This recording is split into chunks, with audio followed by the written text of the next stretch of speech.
जिस किसी भी स्टूडेंट्स को इंग्लिश बहुत ही टिपिकल लगती है, इंग्लिश से डर लगता है और इंग्लिश इतनी आजकल इम्पोर्टेंट हो चुकी है इंग्लिश लैंग्वेज कि ये मान लो कि इंग्लिश एक ग्लोबल लैंग्वेज है, आपको पता होगा, इसीलिए इसको जानना इतना इम्पोर्टेंट है। लेकिन लोग इसको सीखने के लिए सिर्फ और सिर्फ ग्रामर में फंस के रह जाते हैं, सिर्फ और सिर्फ। और लेकिन जो ग्रामर को समझने का जो पैटर्न है, स्टार्टिंग से स्टार्ट ही नहीं करते, वो टेंसेस में घुस जाएंगे, पैसिव में घुस जाएंगे, डायरेक्ट इनडायरेक्ट में घुस जाएंगे। लेकिन इंग्लिश के एक्चुअल में क्या है, उसकी रूट कहाँ से वो निकलती है, वहां पे वो काम नहीं करना चाहते। और फिर कहते हैं भाई English is so typical, I am not able to learn. लेकिन ऐसा नहीं है, आपको उसका बेसिक स्ट्रक्चर जानना बहुत जरूरी है इंग्लिश को सीखने के लिए।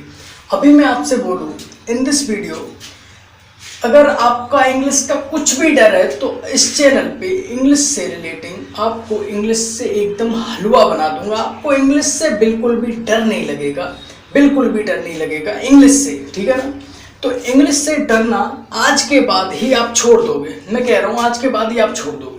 क्योंकि इंग्लिश को सीखने का जो पैटर्न होता है, जो तरीका होता है, सिर्फ ग्रामर के रूल्स को तातीते रहा रही रहे, एंड में आ जाए तो ये छाप दो वो छाप दो, समझ रहे हो, यही तो पढ़ते आ रहे हो। इन दिस चैनल या ऑन दिस चैनल आपको मैं ये नहीं सिखाऊंगा कि पढ़ते कैसे। आपको इस चैनल पे मैं पढ़ाऊंगा नहीं, क्योंकि पढ़ते तो आप शुरू से आ रहे हो, लेकिन क्या आप सीख पाए? नहीं ना। इस चैनल पे मैं आपको सिखाऊंगा, ना कि पढ़ाऊंगा, पढ़ाने के साथ साथ सिखा के छोड़ूंगा, ओके। तो अगर मैं बोलूं, जैसे कि इंग्लिश के रूल्स आपने जो पढ़े हैं अब तक के जो स्कूल कॉलेजेस में, जैसे कि वो खाना खाता है, अगर ये आपको बनाना हो वो खाना खाता है, आप कहोगे भाई ये तो बहुत ज़्यादा सिंपल है, ये क्या बता रहे हो आप, सिंपल प्रेजेंट टेंस का बोल दिया आपने, ये तो हमें पता है, वो खाना खाता है, ही ईट्स द फूड। इसमें क्या है, इसमें क्या बता दिया। अगर मैं आपसे वहीं बोलूं कि वो मार खाता है, वो जूता खाता है, वो जूता खाने का काम करता है, वो पान खाता है, तो क्या हिंदी का वर्ड इनमें एक कॉमन आपको दिख रहा होगा, इन सभी में हिंदी का वर्ड एक कॉमन है, वो क्या है, खाना। लेकिन वही एक, अगर आप खाना खाने की बात कर रहे हो, एक जूता खाने की बात कर रहे हो, एक पान खाने की बात कर रहे हो, तो क्या इस खाने की जगह पे हर जगह ईट चिपका दोगे आप? क्योंकि हिंदी में तो एक वर्ड तो हमने सुना है, खाने के लिए ईट लगा दो, बात खत्म, हो गया इंग्लिश सेंटेंस खत्म। तो क्या यहाँ पे लगा दोगे आप? ठीक वैसे ही नहीं लगाओगे, यहाँ पे ईट नहीं आएगा, यहाँ पे अभी मैं बताऊंगा क्या आएगा। ठीक वैसे ही इंग्लिश को सीखने के लिए हमको स्ट्रक्चर यानी कि सेंस यूज करना पड़ता है कि वहाँ एक्चुअल में क्या आएगा, ठीक है ना।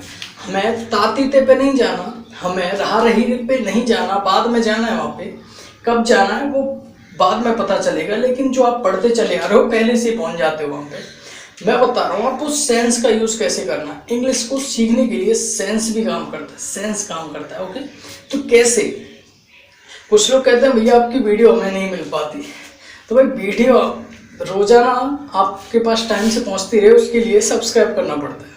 और जिनने सब्सक्राइब कर लिया है उनके भी पास अगर वीडियो नहीं पहुंच पा रही तो सब्सक्राइब के बराबर में जो बेल आइकन होता है उसे ऑल पे प्रेस कर लेना, वीडियो मिलती रहेगी। चलिए पॉइंट पे आते हैं। अगर बात करें वो खाना खाता है तो ये तो इट्स वेरी इजी। अगर बोले कि वो मार खाता है, इसको कैसे बनाएंगे? तो मार वो खुद खाता है या कोई उसे मारता है जब वो मार खाता है? आप कब बोलोगे कि वो मार खाता है? कोई पीटता होगा उसे कोई, तभी तो आप बोलोगे मार खाता है। तो यानी कि किसी दूसरे के द्वारा जो काम किया, मतलब सेंस का यूज हो रहा है यहाँ पे। वो मार खाता है तो यहाँ पे कोई उसे मार रहा होगा, तभी तो वो पिट रहा है, तभी तो वो मार खा रहा है, समझ रहे हो। तो he is beaten, passive voice में चला गया, वो मार खाता है, ओके। अब बात करें कि वो जूता खाता है, तो क्या मैंने अभी बोला था वो खाना खाता है, तो खाना मुंह से खा के पेट तक जाता है, मुंह से खा के पेट में जाता है, यानी कि मुंह के द्वारा पेट में जा रहा है। वो होता है एक्चुअल में ईट करना, खाना नहीं। ईट करना, क्योंकि वो जूता भी खा रहा है। हिंदी के अगर वर्ड्स को लोगे ना तो वेरी कंफ्यूज हो जाओगे, इतने कंफ्यूज हो जाओगे कि पूछो मत। इसीलिए सेंस का यूज करो। वो जूता खाता है, क्या वो मुंह से खा के पेट में जा रहा है? नहीं ना, वो बॉडी पे खा रहा है, वो बॉडी पे खा रहा है। इसीलिए इसको बनाएंगे he gets kicks, he gets kicks. अब बात करें गेट्स का यूज क्यों कर लिया यहाँ पे, तो गेट्स का जो यूज होता है वो कई तरीके से होता है। इस पर सेपरेट एक लेक्चर लेना पड़ेगा, क्योंकि गेट्स का जो ब्रिंग की जगह पे भी आ सकता है, रिसीव की जगह पे भी आ सकता है। ब्रिंग में लाना, रिसीव में कुछ प्राप्त करना। टेक की जगह पे भी ले लेते हैं हम गेट्स को, तो गेट्स को आप कहीं भी चिपका देते हो, ठीक है ना। ही गेट्स किक्स, वो जूता खाता है। अब बात करें वो जूता खाने का काम करता है, वो ऐसा काम करता है जिससे उसे जूते पड़े, मतलब वो जूता खाता है। इसे कैसे बनाएंगे, ही डिजर्व्स, वो डिजर्व करता है किसके लिए, किक्स, जूता खाने के लिए। समझ रहे हो कितना इंटरेस्टिंग। इसमें सेंस में जा रहे हैं हम, खाने पे नहीं जा रहे। खाने के लिए अगर खाने पे जाते तो ईट्स लगा देते, जिससे गलत हो जाए। अब हम बात करें वो कसम खाता है, क्या कसम वो यहाँ से पेट तक जा रही है क्या, वो कसम खाता है। सिर्फ हिंदी में हम बोल रहे हैं, लेकिन हिंदी में क्योंकि हम इंडिया में रहते हैं इसीलिए हिंदी हम समझ पाते हैं, तो इसीलिए खाने के लिए हमने खाना भी खा रहे हैं, कसम भी खा रहे हैं, तो क्या पेट में जा रही है, नहीं ना। सेंस क्या बोल रहा है, कसम खाना यानी कि ओथ लेना। ओथ लेना क्या, बोला करो यार, बोलोगे तभी ये वोकल कोड है ना स्ट्रांग होगा, इससे इंग्लिश तभी निकलेगी जब आप बोलोगे। बोला करो मेरे साथ। तो अब बात करें वो कसम खाता है, ही टेक्स, वो लेता है, he takes oath an oath, he takes an oath. अगर ओथ ना ले, अगर किसी दोस्त से बोलना, वो कसम किसी दोस्त से ले रहा है तो उसे बोलेंगे स्वेयर, ही टेक्स स्वेयर। ओके, अब नेक्स्ट बात करें, वो हराम का पैसा खाता है। वो हराम का पैसा खाता है, क्या वो पैसा खा रहा है पेट में, नहीं ना, वो हराम का पैसा खा रहा है। समझ रहे हैं, तो इसके लिए आपको सेंस पे काम करना है। वो हराम का पैसा खाता है तो इसके लिए बोलेंगे ही लिव्स, वो रहता है, he lives on dishonest mean, he lives on dishonest mean. अब इसका एक्चुअल मीन आप लगा लोगे, he lives on dishonest mean, तो इसका अर्थ निकलेगा वो डिसऑनेस्ट मीन पर रहता है, लेकिन हिंदी में बोलते हैं उसे वो दूसरों की पैसे, मतलब हराम के पैसे पे रहता है, ठीक है ना। अब नेक्स्ट की बात करें कि वो पान खाता है। अब मैंने वहीं पे वो खाना खा रहा है, खाना मुंह से खा के अंदर जा रहा है। अब आप कहोगे वो पान खा रहा है, भाई खा तो मुंह से रहा है, बिल्कुल सही बात है, मुंह से खा रहा है, लेकिन आपका सेंस क्या कह रहा है कि वो पान को पेट में नहीं ले जा रहा, पान को मुंह में घुमा रहा है, यानी कि एक्चुअल में क्या कर रहा है, वो पान को खा नहीं रहा, पान को चबा रहा है एक्चुअल में। तो यही तो इंग्लिश कहती है ईट यहाँ पे नहीं लगाना, क्या लगाओगे फिर, चबा रहा है, वो चबा रहा है। तो चबाने के लिए क्या लगाओगे, हिंदी में आप बोलोगे वो पान खा रहा है, लेकिन इंग्लिश में आप बोलोगे ही च्यूज, ही च्यूज, च्यूज माने चबाना, ही च्यूज बैटल, ही च्यूज बैटल।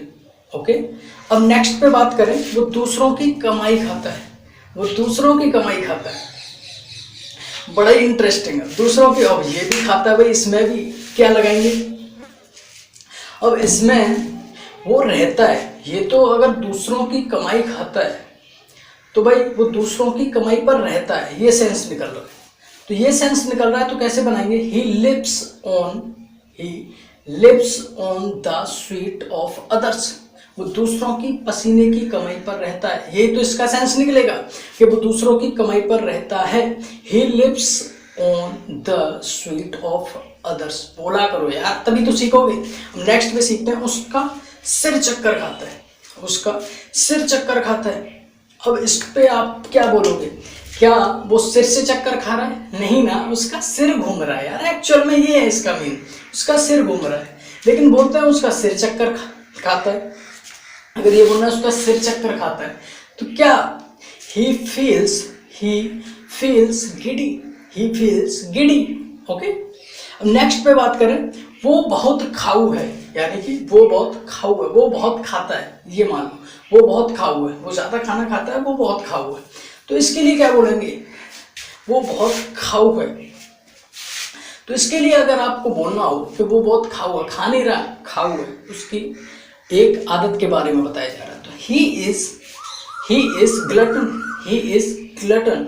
अगर बोले वो बहुत खाना खाता है या वो बहुत खाता है, तो इसके लिए क्या बोलेंगे? खा नहीं रहा, खाता है। ओके, तो ही ईट्स, ये तो भाई बहुत सिंपल हो गया। वो बहुत खाना खाता है या वो बहुत खाता है, तो बहुत खाता के लिए ही ईट्स अ लॉट या he eats too much. Okay, तो इंग्लिश इस आपको इन सेंटेंस से ये तो क्लियर हो गया होगा, ये तो मैं क्विक श्योर हूँ कि इंग्लिश जो हिंदी में हमको दिख रहा है, ठीक वैसे ही इंग्लिश में हमको नहीं चिपकाना। क्या? ठीक वैसे ही इंग्लिश में नहीं चिपकाना। खाना दिख रहा है तो जरूरी नहीं है वो ईट होगा या फूड होगा। ओके, तो क्या करना है? सेंस पे। तो इंग्लिश सीखने के लिए ठीक वैसे ही सेंस पे काम करना, हर जगह, ये नहीं यहीं पे, इसी में, हर जगह, ऑल ओवर। ओके, तो इसके लिए मैं डेली क्लासेस लेने वाला हूँ लगातार, और वो इसी चैनल पे आएंगी, इसी चैनल पे रेगुलर। ओके, तो आपको इंग्लिश सीखने के लिए ना बिल्कुल रेगुलर रहना है, इसी चैनल पे जुड़े रहना है। तो चलिए मिलेंगे नेक्स्ट वीडियो में। और ये सेंटेंस जो है, सेंटेंस की जो कन्फ्यूजिंग सेंटेंस है, अगर ये आप कोई भी कन्फ्यूजन सेंटेंस होता है तो तुरंत कमेंट कीजिए। ओके, कोई भी कन्फ्यूजन सेंटेंस होता है, और कन्फ्यूजिंग जो सेंटेंस होते हैं उनको मैं लगातार लेता रहूँगा ऐसे ही। ओके, तो और कोई डाउट बन रहा हो तो कमेंट कर सकते हो। मिलते हैं नेक्स्ट वीडियो में। Okay, bye bye.